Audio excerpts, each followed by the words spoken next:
for expressive language, we're going to be working on vocabulary development and specifically learning the names of colors and common animals. This activity is geared toward preschool kids, and with kids that size, I think it's probably best to do the activity while sitting on the floor, maybe in a half circle facing the SLP.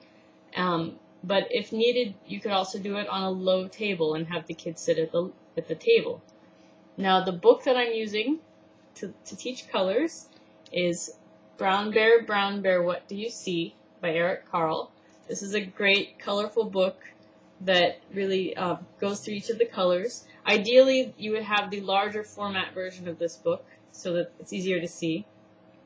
And I would start out by saying that we're going to practice our colors. And then I would hold up the picture and say, this bear is brown. Can you say brown? And wait for the kids to say the word brown. And then I would read the story. Brown bear, what do you see? I see a red bird looking at me. Then I would turn the page and say, this bird is red. Say red.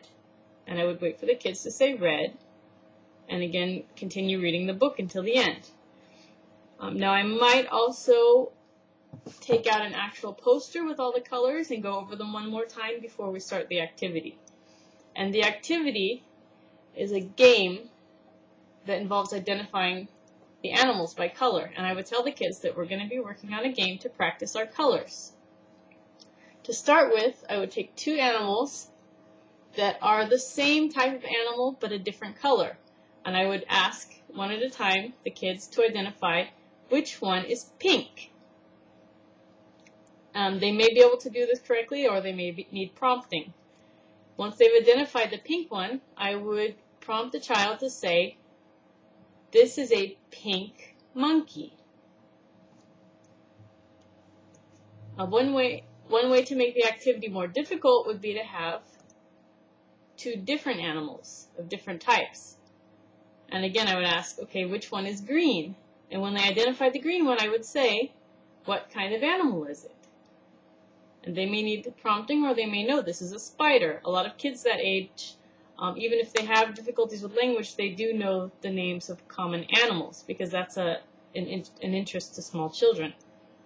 And once they identify the spider, I would again coach them to say it in a complete sentence. This is a green spider. And this is also important because we're learning, in addition to vocabulary, we're learning the words in order. This is not a spider green, it's a green spider.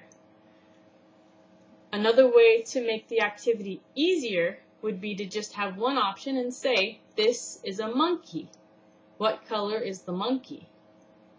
And once they identify it as pink, again, say it in a sentence. This is a pink monkey. Now, if the child starts to get squirmy, some of them don't like sitting for a long time, I would let them, once they've correctly identified the monkey and said the name in a sentence, I would give it to them to hold until the next turn.